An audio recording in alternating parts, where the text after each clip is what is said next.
Čau! Laipni lūgt atpakaļ mūsu podkāstā Divi par futbolu. Jūs jau mūs zināt, bet es iepazīšināšu jūs vēlreiz. Es esmu Kristaps, un viņš ir. Un es esmu Knuts, un šis ir kārtējais mūsu futbola video. Un šodien mēs parunāsim dažādām tēmām.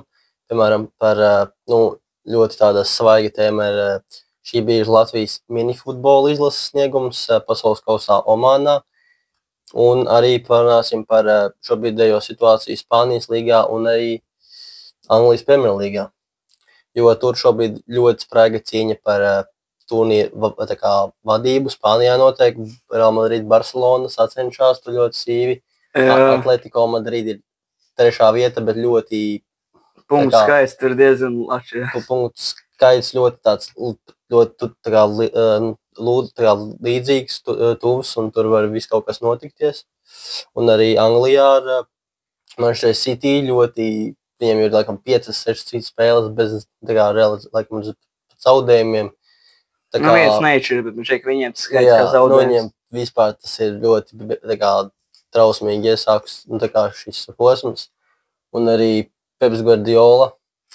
Man ir žēl. Viņš ir šobrīd, cik es zinu, ieslēdzies savā birojā, cenšas atrisināt visu, lai viņš neiet ārā, viņš nebūtu zvaniem. Viņš cenšas atrisināt, lai beidzot Citīs uzvar. Man ir žēl, viņš jau grib sāpināt, kā viņš teica intervijā. Deguns ir saskrāpēts, galvas sasist, un man ir žēl. Man šeit ir pajaukušos tā. Man šeit tā galva sasist, ja Haalands viņam sit, bet tā kā, tad to varētu vairāk redzēt, ja Haalands sistu. Jā, tas gan, bet, nedaudz arī pieskarsimies par pēdējo spēli Premjerlīgā. Viņiem bija pret Liverpool, ka šobrīd tiešām tā... Virgils paņēma Haalands savā kabatā. In pocket viņš paņēma, un tad, Liverpool bija daudz labāk visas spēles garumā, tiešām, tāpēc, bija interesanti tādā ziņā, bet, City vajadzētu tiešām izmainīt, nezinu, varbūt kādu stratēģiju, varbūt schēmas, jo, viņiem pagalām nekas nesanāk šobrīd, es nezinu. Man jau pat, ja godīgi šķita, ka Pep Guardiolam vajadzēja aiziet vasarā prom no City, tāpēc, ka ja godīgi man arī šķita, ka var būt tā, ka viņiem tiešām šī sezona neaizies un tiešām nebūs tik laba. Tāpēc, kā pārējos gadus viņi ir Premjerlīgā dominējuši visu laiku, un šis gads ir kaut kas neierasts, kaut kas tiešām sāpīgs. Jā. Vēl Arsenal uzņem jaudu šobrīd. Šodien vakarā vēl spēle Manchester United pret Arsenal. Es saku tā. Manchester sarkana, Amarins ir labs, Arsenal būs 3-0 zaudē. Man liekas, ka Arsenal paņems, jo viņi šobrīd arī ir uzņēmuši, kā nekā pret Amorim bijušo Sporting 5-1 uzvaru Champions League'ā pagājušajā nedēļā. Manuprāt, tas ļoti nepatīk. Tas, tev nepatīk, bet, Arsenal ir laba komanda, līdz ar to, spēlētāji ir jau iespēlējušies ar Tētā, arī tur ir jau īstenībā diezgan ilgi, diezgan daudz sezonas, bet, cerams, ka mačā pēc United, domāju, viņiem vajadzētu uzvarēt, bet United, protams, arī būs... Ka saņemsies zirgze trapīs. Viņi var saņemties, jo Rashfords vēl sāc spējuši spēlēt. Antoni. Fidget spinners, jā. Antoni Salomon. Doner Kebab Nacho, Alejandro Garnacho. Un vēl tur, un labs spēlētājs. Labākais pendeļu sargātājs. Ļoti labs. Tas bija labs, Tas bija labs, savā vecajā komandā. Pirms tam viņš bija Amsterdamā Ajax, un tur jau viņš bija... Tur viņš bija Ajax, viņš bija gold. Jā.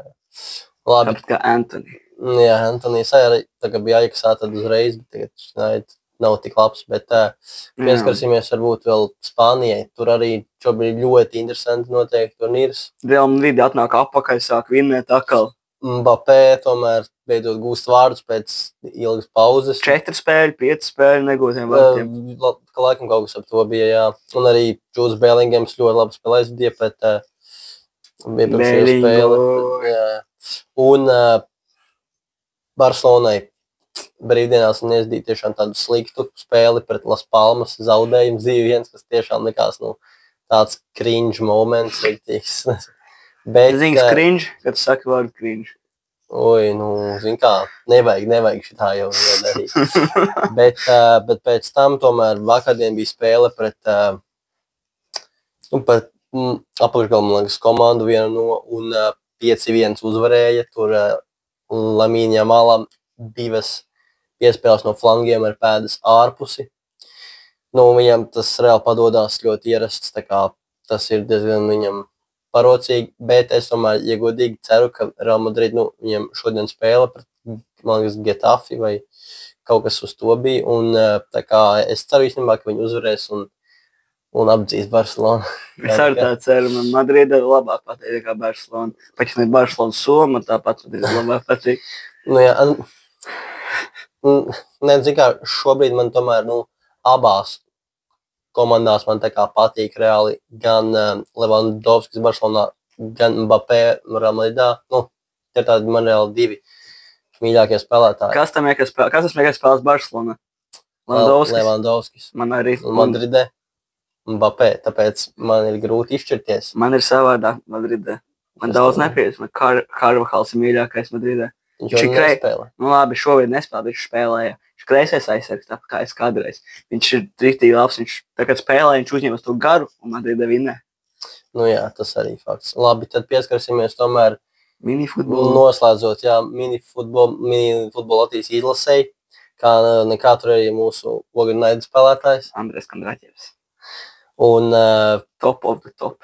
Un arī šīs spēles, Latvijai pirmā spēle bija diezgan tāda grūta, izskatījās tāda samocīta, bet... Kondraķevs kļūdīja, neļauj pieļāva, līdz ar to arī, jā, viņiem bija zaudējums Meksikai. Bet visa komanda, teiksim, pieļauj kļūdu, nav viens spēlēs, ko nevar vainot vienu, jāvaino visu komandu. Nu jā, arī tas, protams, ir taisnība. Un pirmdien no rīta arī bija spēle, tā kā otrā spēle grupā pret Austrāliju. Kondraķevs ļoti labi nospēlēja. Viņš reāli glāba brīžos. Pēdējā pamatlaika minūtē Latvijai izdevās izraut uzvaru 2-1. Andrejs Kondraķevs, protams, bija ļoti labs tajā spēlē. Bet 10. numurs. Bet vārdus, protams, guva arī Kristians Korsaks, Mārupes spēlētājs. Man šķiet, ka par šitā minifutbolu šobrīd labākais spēlētājs. Jā. Uzbrukumā, kad reiz labāks aizsardzībā, viņš uzbrukumā vārtos. Viens vārdsargs. Jā, vārdsargs pat, man liekas, tāds, līdzīgs tādam tavam spēles stilam, man liekas. Jā. Bet jā, tas gan. Un, jā, nemāk, ka es pēc viens iziet. Jā, un vakar bija tā kā trešā grupas spēle pret Albāņiem. Ļoti laba spēle īstenībā. Bet zaudēja, nemžēl. Spēlēja, tā kā, salīdzinoši labi Latvija, viņi centās, un tā kā var redzēt, ka viņi arī gāja uzbrukumā, viņi mēģina gūt vārdus un vispārējo, bet, diemžēl, arī beigās izlaist, tā kā būtībā neizšķirts, ielaists otrais gols, mēģinām vēl tur izlīdzināt spēli, tur, protams, bet jā, būs tagad, tā kā,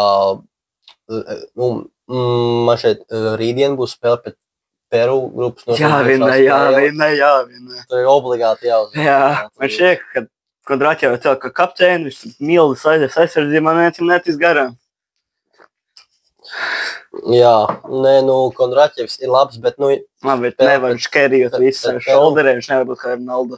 Spēlē pret Peru būs grūta, kā nekā tomēr tur ir tehniski spēlētāji, Peru ir Dienvidu Amerikas valsts, tur Brazīlija, Argentīna, tur ir kvalitātes, protams, arī tiem tādiem amatieru spēlētājiem tajās valstīs, bet, es ļoti cerēšu, protams, uz Latvijas uzvaru, jo viņiem, nenormāli vajadzēs uzvarēt. Jā.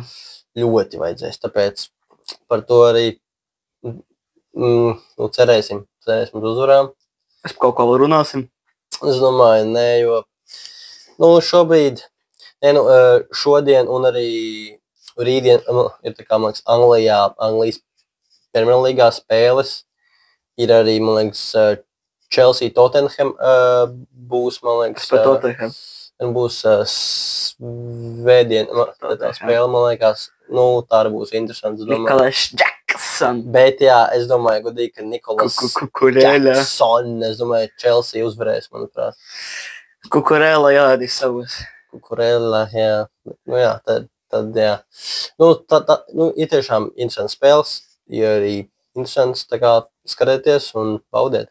Jā, mums ir jauni mikrofoni. Paskiet, vai kā jums labāk patīk ar šiem mikrofoniem, vai kā bija iepriekš. Tas ir statīvs. Vienkārši paskiet, kas jums labāk patīk, kas jāuzlabo. Vienkārši ierakstiet savus atsauksmes komentāros. Jā. Paldies, tas šodien arī būs viss. Paldies, ka skatījāties. Tiekamies citos mūsu video.